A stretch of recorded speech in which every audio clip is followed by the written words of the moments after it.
बलिया अग्निकांड में नया मोड़, भैया बचा लो।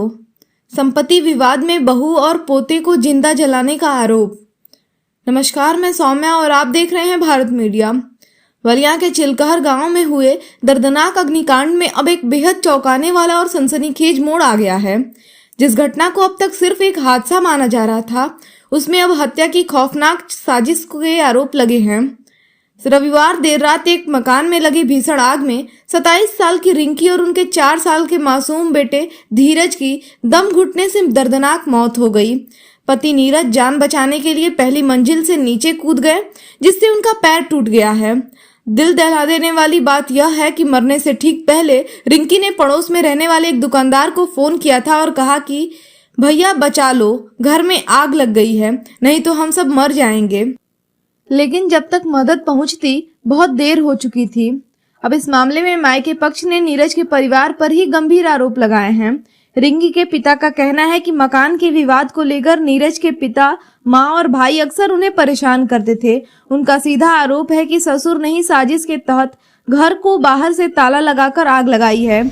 और झूलन चौरसिया जो उसके ससुर है, मैंने हमेशा प्रताड़ित करते थे लोग। तीनों लोग मिल करके मैंने बहुत प्रताड़ित करते थे। इसलिए हमने भी अपना कोशिश किया कि भाई इसको ज़मीन अलग कहीं खरीदवा करके मकान बनवा दिया जाए। तो इसके बगल में ही हमने ज़मीन भी खरीदवाया, मकान भी बनवाया। उसमें हमारा भी मैंने बहुत बड़ा सहयोग था। और ये इनकी माँ जो है वहाँ थाने में, गढ़वाल थाने में तहरीर भी दी थी कि मकान खाली कर दो, मकान खाली कर दो। जबकि नीरज ही और पंकज मिल करके ये दोनों लोग ज़मीन भी लिए थे अपनी माँ के नाम से। माँ के नाम से ज़मीन लिए और मकान भी बनवाए।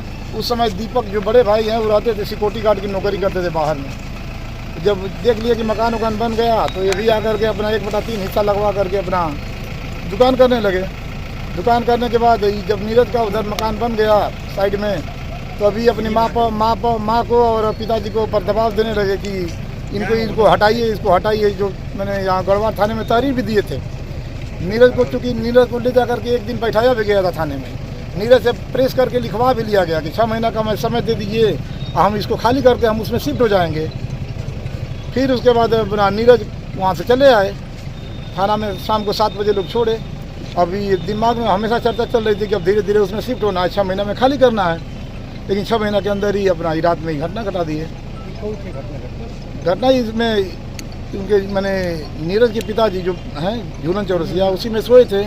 अब देख लिया उनकी माँ और दीपक के कहने पर ये लोग इतना प्रताड़ित किए हैं।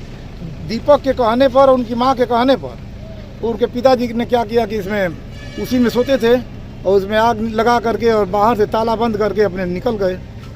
क्या इससे पहले भी आपने थाने पर शिकायत की थी? थाने पर हम नहीं शिकायत किए थे सर। पंकज और नीरज 2-4 दिन पहले तहरीर जा करके दिए थे कि हम लोग चाहते हैं कि शांति बनाकर रखा जाए और हम लोग का तीनों लोगों का हिस्सा होता है। मैंने तीनों लोगों का हिस्सा होता है, तीनों लोगों को उसे मिले। और नहीं मिलता है तो माँ हमारी उनको भैया को रजिस्ट्री कर दे तो हम लोग संतोष कर लेंगे। हम लोग अपना मैंने हम उस नए वाले में चले जाएंगे। और जब तक रजिस्ट्री नहीं करती है तब तक तीनों लोगों का जितना हिस्सा है उतना हिस्सा बने। अपना हम लोग अपना जैसे काम कर रहे हैं वैसे करें। 6 महीने का हमको समय मिला ही है, 6 महीना में हम खाली कर देंगे। तो क्या कार्रवाई की पुलिस ने? तो पुलिस अब कार्रवाई करेगी ना, क्या करेगी अब हम क्या बता सकते हैं पुलिस क्या कार्रवाई। हमको तो अपना देना ही है जो कहना है।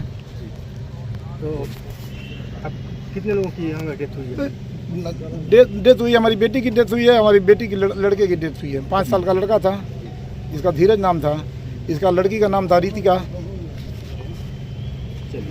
इस बीच एसपी ओमवीर सिंह ने बताया है कि मकान में किराए का थोक सामान भरा था, जिससे धुआं बहुत ज्यादा हो गया। फिलहाल पुलिस ने 100 को कब्जे में ले लिया है और आग लगने के असली कारणों और हत्या के आरोपों की हर एंगल से गहन जांच कर रही है। खबर देखने के लिए धन्यवाद।